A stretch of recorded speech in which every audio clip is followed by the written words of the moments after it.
סרטון הדרכה בסיסי בנושא הצעות מחיר והזמנות עבודה. מטרת הסרטון לאפשר למשתמש חדש במערכת להפיק הצעת מחיר ולשלוח אותה אל הלקוח, להפיק הזמנת עבודה להחתמת הלקוח. ראשית, נוודא שהלקוח שאליו אנחנו רוצים לשלוח הצעת מחיר קיים במערכת. אנחנו נכנסים לגריד הלקוחות ומחפשים את שם הלקוח. למשל, אם אנחנו רוצים את הלקוח יאיר נווה, הלקוח לא נמצא, לכן נגדיר תחילה את הלקוח במערכת.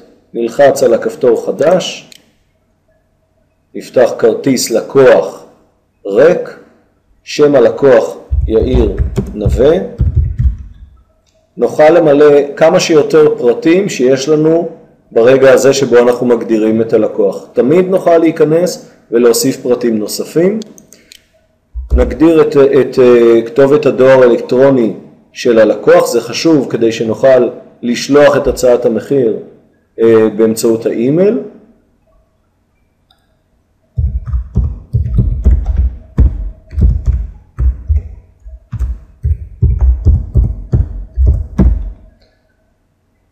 אם יש לנו את הכתובת, נרשום.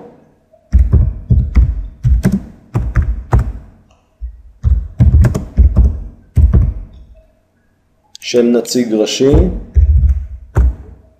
והנייד שלו. מאיפה השגנו את הלקוח הזה? איך הוא הגיע אלינו? באמצעות המלצה מלקוח אחר ונשמור. כלומר, השלב הראשון היה לאתר את הלקוח. במידה והלקוח קיים במערכת, אנחנו מאתרים את הלקוח, מוצאים את הלקוח ונכנסים לכרטיס לקוח קיים כדי להפיק הצעת מחיר. במקרה שהלקוח לא נמצא במערכת, כמו יאיר נווה, אנחנו מגדירים לקוח חדש במערכת, וזהו הלקוח יאיר נווה, הגדרנו אותו ברגע זה, ושוב, נראה, דאבל קליק על שם הלקוח, פותח את כרטיס הלקוח, אנחנו יכולים להוסיף פרטים נוספים אם נרצה, וכעת נעבור ללשונית הצעות מחיר, הזמנות עבודה, לצורך הפקת הצעת מחיר אל הלקוח. כאן בתוך כרטיס הלקוח, בלשונית הצעות מחיר הזמנות עבודה, נלחץ על כפתור חדש, נפתח טופס הצעות מחיר. טופס הצעת מחיר. הצעת מחיר, כאן אנחנו צריכים להקליד עבור מה ההצעה. למשל, עבור ריהוט לבית, או נגרות לבית. אם יש אדריכל, נוכל לרשום כאן, אדריכלית תמי לבנון, למשל. וכעת לא נעבור על עוד פרטים שיש כאן, אלא פשוט נלחץ על הכפתור הבא, ונגדיר מוצרים שנדרשים בהצעת המחיר. הגדר מוצר חדש. למשל, ארון הורים. הארון הזה מחיר לפני מע"מ, לדוגמה, 8,000 שקלים.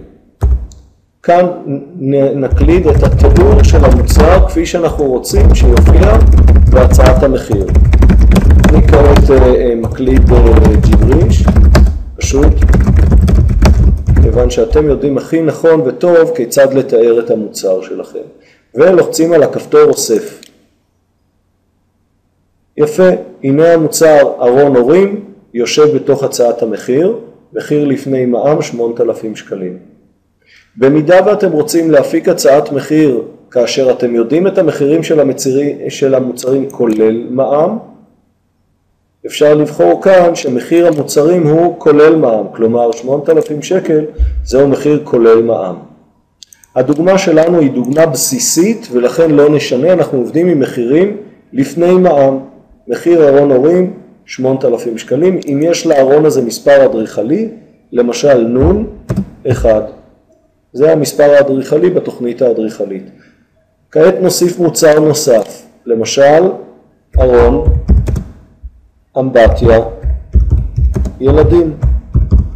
הארון הזה אנחנו רוצים עבורו 5,500 שקל לפני מע"מ, ושוב אנחנו מתארים את הארון עם החזיתות שלו, עם הגוף שלו, עם הפרזום שלו, עם ידיות, כל מה שנמצא לנכון שרלוונטי לצורך הצעת המחיר. וגם לו יש מספר אדריכלי, נון 2.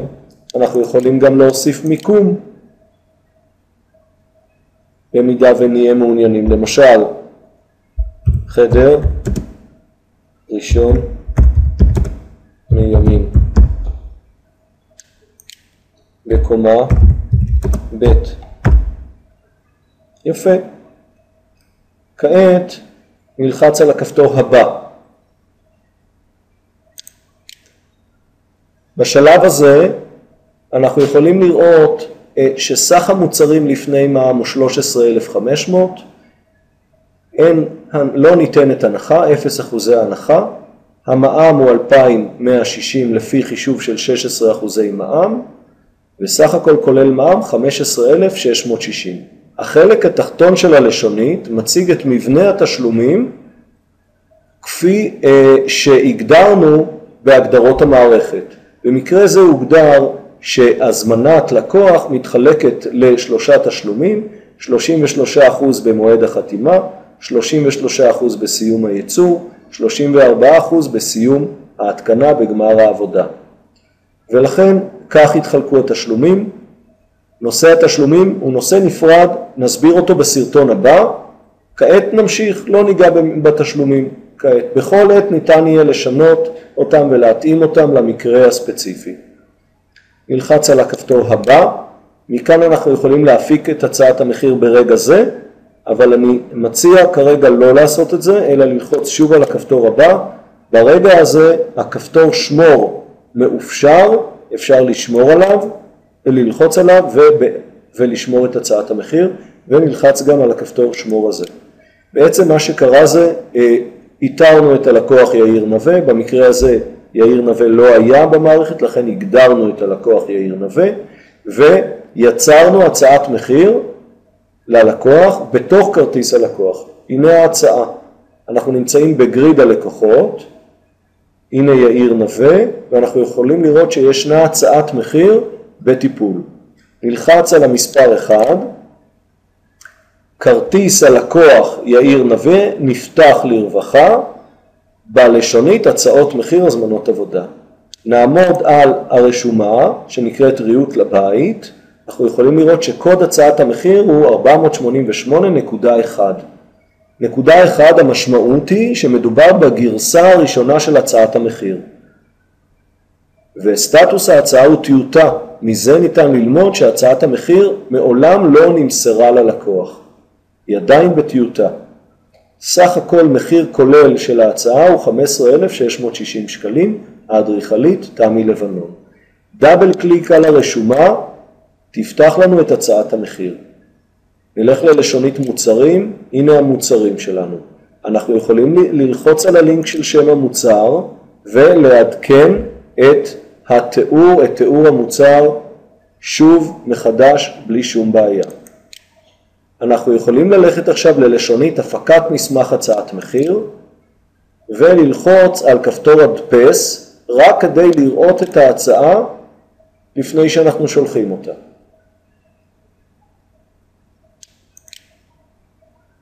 הנה הצעת המחיר.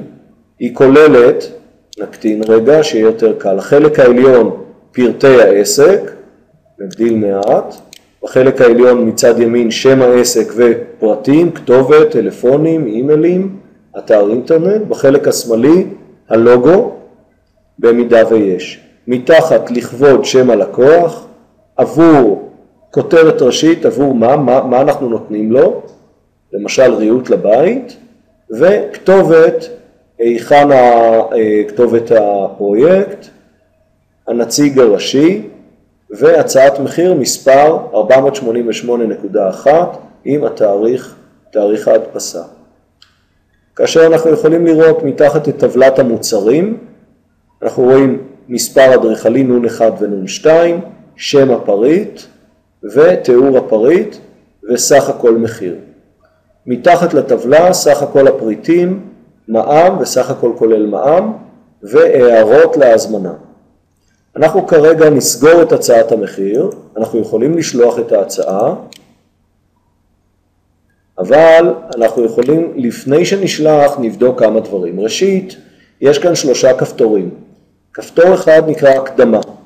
אנחנו יכולים לרשום איזושהי הקדמה שתוצג בהצעת המחיר לפני טבלת המוצרים. למשל, נרשום כאן הקדמה ונתאר באיזושהי הקדמה של החומרים שמהם אנחנו משתמשים, וכל מה שנמצא לנכון שראוי שיופיע עוד לפני טבלת המוצרים. הנה אני רושם כאן את הספרה אחת כדי שאנחנו נזהה אותה מיד בדוח שנפתח. כעת אני לוחץ על הכפתור הדפס ואנחנו נחפש את ההקדמה שהרגע רשמתי. אוקיי, זוהי ההקדמה, נגדיל עוד טיפה, זוהי ההקדמה שמופיעה לפני טבלת המוצרים שבהצעה. אני סוגר. כלומר, ההקדמה הזאת שיכולה לבוא כברירת מחדל, אנחנו יכולים להציג אותה, אנחנו יכולים לשנות ולערוך אותה, ואנחנו גם יכולים לבחור בכלל לא להציג אותה על ידי זה שאנחנו נמחק את ההקדמה, ואז לא תהיה הקדמה. הערות להצעה. ההערות האלה מגיעות באופן אוטומטי מהגדרות המערכת. כמובן שאתם צריכים להיכנס להגדרות המערכת ולהקליט שם את הערות ברירת המחדל שלכם, שאותם אתם רוצים להציג ברוב הצעות המחיר. אתם כמובן יכולים להיכנס ולבצע שינויים, למחוק, לערוך, להוסיף, על מנת להתאים את ההערות להצעה הספציפית הזאת שכעת אתם מכינים.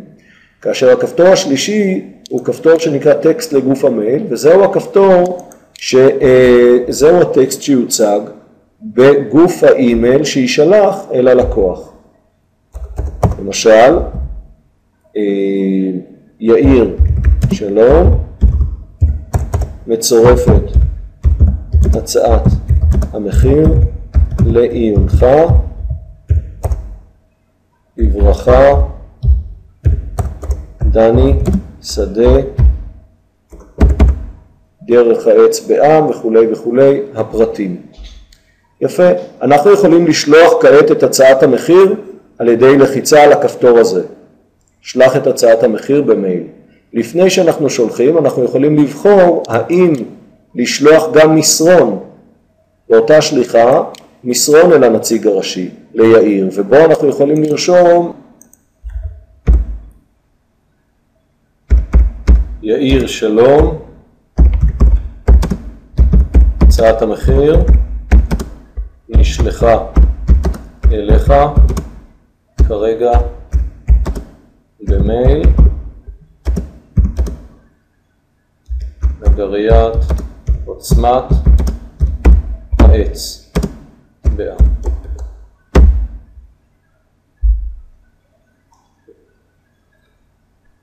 וכעת שלח את הצעת המחיר במייל, הצעת המחיר נשלחת וגם המסרון, הודעת ה-SMS, גם היא נשלחת אל הלקוח